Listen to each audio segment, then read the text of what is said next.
¿Qué es más real? ¿Un objeto visto desde un solo lado o desde todos sus lados? Esta podría ser la pregunta clave del cubismo.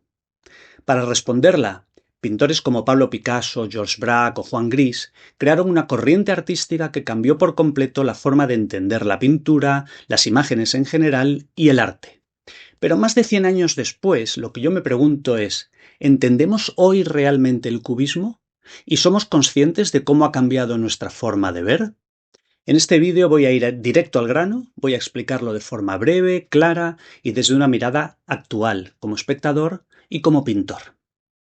Así que estas son mis 8 ideas fundamentales para entender el cubismo. Y la idea número 1 es que un objeto es la suma de todos sus lados. Para entender el cubismo podemos empezar por hacernos una pregunta muy sencilla. Cuando vemos un objeto, ¿lo vemos desde un solo punto de vista? Así son los cuadros tradicionales y las fotografías. Pero esto no es exactamente lo que ocurre en la realidad. Aquí vemos distintas caras de los objetos desde distintos ángulos. No los vemos a la vez, pero nuestra visión no es estática, no es una foto fija, una imagen instantánea. Vemos los distintos lados de un objeto porque nos movemos, porque movemos los ojos y porque pasa el tiempo. El cubismo recoge esta idea y hace algo nuevo. Reúne los diferentes puntos de vista de un objeto al mismo tiempo en un mismo espacio, el cuadro. 2. ¿De dónde surge esta idea? La fuente principal es Paul Cézanne. Tras su muerte, su obra, en especial con su retrospectiva de 1907, impactó profundamente en artistas como Picasso y Braque. En Cézanne hay 3 claves. Simplifica la naturaleza en formas geométricas básicas, introduce pequeñas variaciones en el punto de vista como si la mirada se desplazara dentro del cuadro y difumina los bordes de los objetos haciendo que las formas se mezclen entre sí. No es cubismo todavía, pero abre claramente el camino. 3. El cubismo tiene 2 grandes fases, analítica y sintética. Primero viene el cubismo analítico.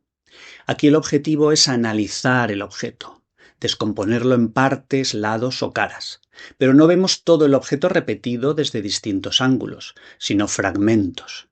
Cada fragmento muestra un lado o parte de un lado.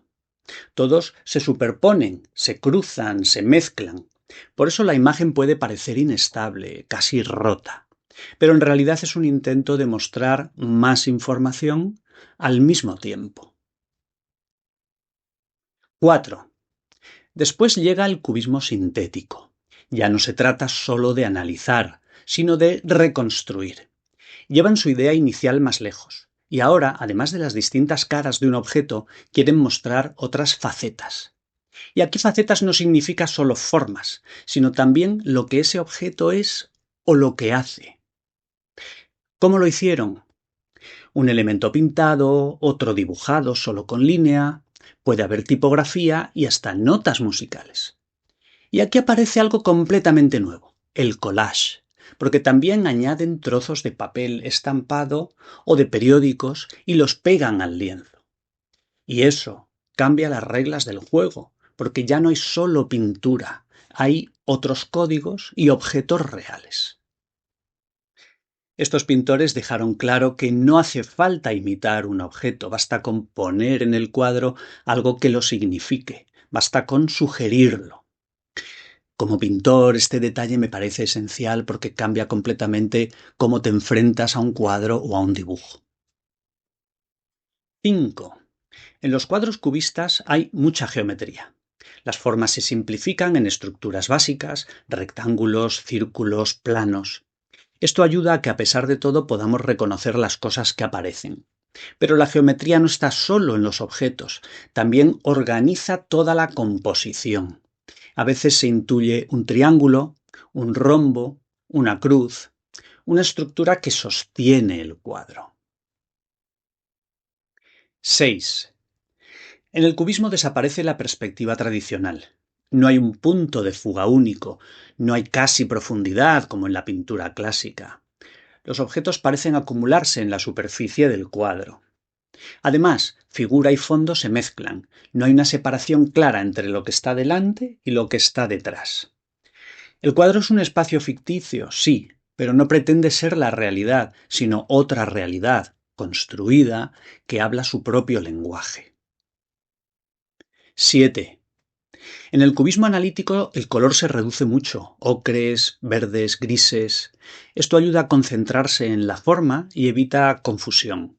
En el cubismo sintético el color vuelve, pero no para usarlo de forma realista, no se usa para describir la realidad, sino para organizar la imagen, para separar y construir. Y 8. El cubismo es un experimento visual. Por eso los artistas prefirieron temas sencillos, bodegones y en menor medida retratos.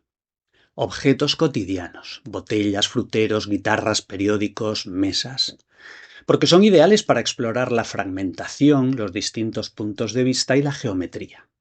Con el tiempo también combinaron dos motivos, bodegón y paisaje, habitualmente en la forma de un bodegón frente a una ventana. Estas han sido las 8 ideas clave que resumen para mí el cubismo. Pero estas ideas no agotan lo que significó. No fue solo un estilo artístico, fue una ruptura con la manera tradicional de hacer imágenes, de hacer arte, y una forma nueva de entender cómo vemos y cómo pensamos el mundo.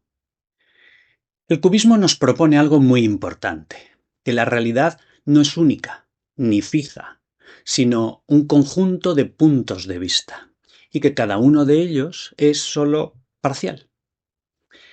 El cubismo influyó en todo el arte posterior y también en nuestra forma de ver. Traspasó las fronteras de la pintura para alcanzar la literatura, la música, la arquitectura, el diseño, la ropa, la publicidad, los logotipos y hasta los teléfonos móviles. Piensa en la pantalla de tu móvil o de tu ordenador.